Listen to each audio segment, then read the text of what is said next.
Olá, pessoal, como vão? Espero que estejam bem.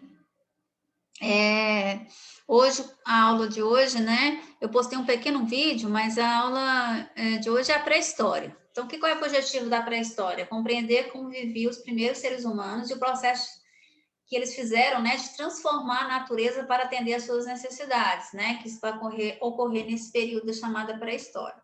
Então, quando a gente fala na pré-história, a pré-história é a maior etapa, né? Ela surge, ela inicia com o aparecimento do ser humano no planeta e vai terminar com o surgimento das grandes civilizações.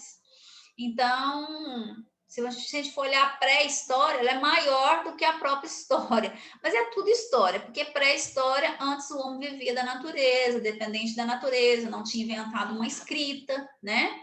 E aí, depois, começou a viver em grandes civilizações. Então, vamos entender, então. Nesse período, não há documentação escrita. Acabei de falar, né? Não, antes de inventar a escrita. Então, há uma ausência de documentação escrita. Como é que se sabe desse período? Através dos vestígios, né? Das fontes não escritas, né? Deixadas por essas pessoas. Por exemplo, armas, restos de animais, fósseis, né? Deixados nas cavernas e nas regiões ocupadas pelo homem daquela época. Então, quando a gente fala em pré-história, tem três períodos: o paleolítico, né, que se estende do surgimento dos primeiros ancestrais da humanidade até por volta de 12 mil anos. E o neolítico, que se estende de 12 mil anos atrás até cerca de 6 mil anos atrás. E a idade dos metais, de 6 mil anos atrás até o desenvolvimento da escrita. Então, vamos começar pelo paleolítico, que é o primeiro período aqui da pré-história, né? Ele termina com quando o homem aprendeu a plantar, com o surgimento da agricultura. Mas vamos entender, nesse período, os homens conseguiam seus alimentos, né, através da caça, da pesca, né? Então, os homens eram nômades. O que significa ser nômade? Significa que eles estavam à procura de regiões mais ricas de alimentos. Então, eles viviam em cavernas nesse período, né? Então, eles viviam em cavernas e, inicialmente, para se defender, utilizava o que a natureza lhe oferecia, pedras e pedaços de madeira. Aos poucos, aprenderam a confeccionar artefatos de pedra lascada, como o furador e o raspador.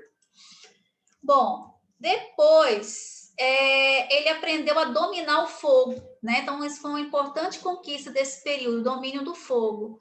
E por quê, gente? Quem vive da natureza, imagina você viver no mato sem fogo, né? Então, era comum, quando tinha um raio, né, que formava ali um incêndio, eles pegavam uma brasa e ficavam carregando essa brasa o tempo todo para que essa brasa não apagasse. Imagina isso, a dificuldade. Quando ela apagava, pronto, era um tormento, né? Aí o ser humano percebeu que se ele atritasse dois pauzinhos ou duas pedras, produziria energia, né? Calor, né? Energia calorífica, produziria fogo. Então, aí o que vai acontecer, né? O homem aprendeu a produzir fogo. Isso foi muito bom, né? Foi muito bom, não, foi ótimo, né? Porque o fogo fornecia calor, né? Fornecia calor, espantava os animais, poderia ser utilizado para fazer algum tecido de barro, né? Então, quer dizer, poderia cozinhar os alimentos. Então, tudo isso foi um grande avanço para o ser humano nesse período do Paleolítico. E tem uma imagem, né, do ser humano desse período, pode observar. O fogo aí, né, é o centro, né, está dentro da caverna, das cavernas onde eles viviam.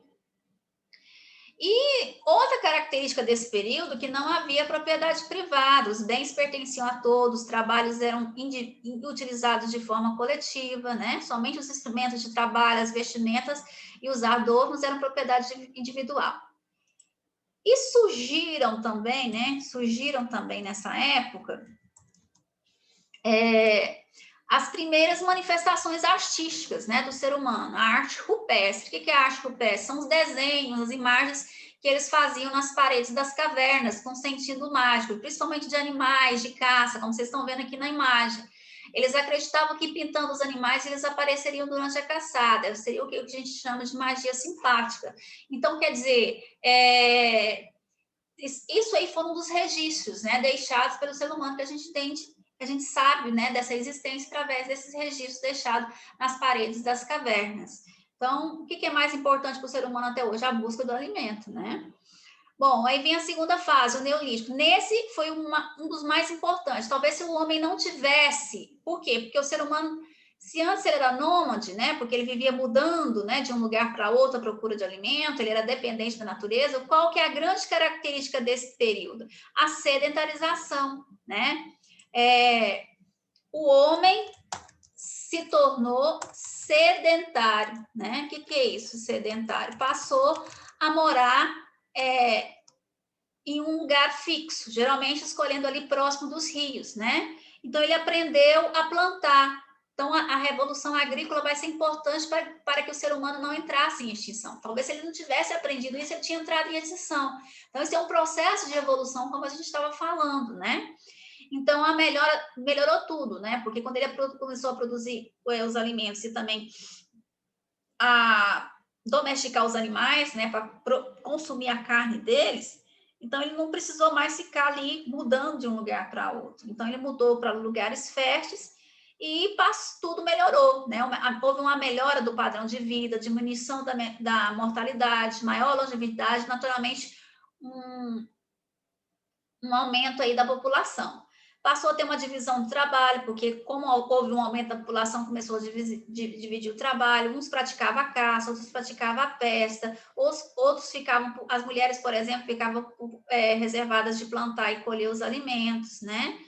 Então, aí aconteceu uma coisa que existe até hoje, né? Que é a questão que antes a propriedade era de todos, agora a propriedade passou a ser privada. O que significa ser uma propriedade privada?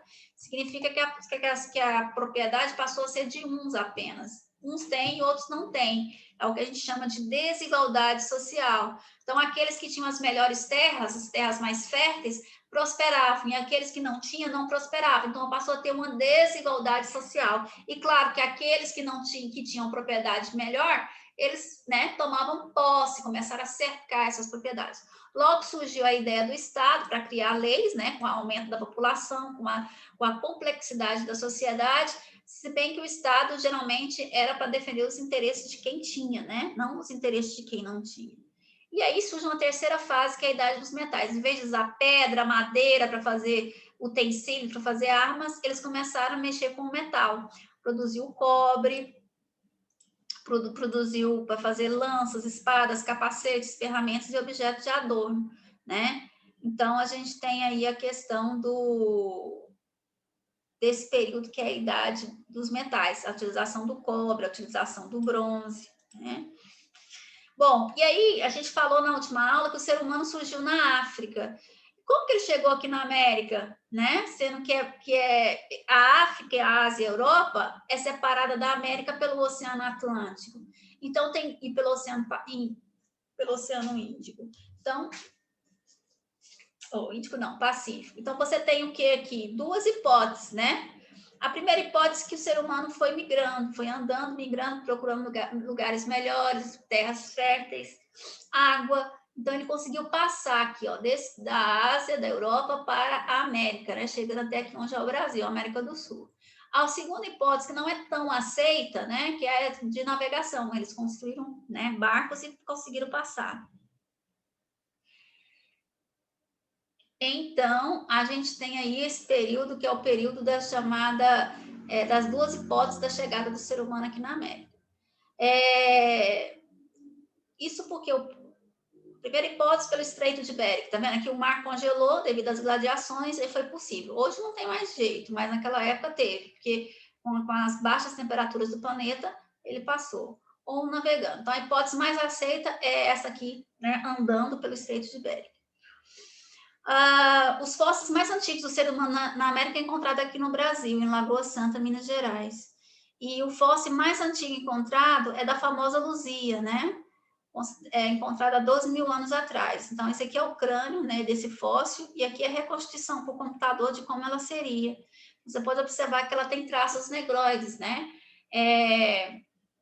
Dando importância à hipótese de que ela veio da África.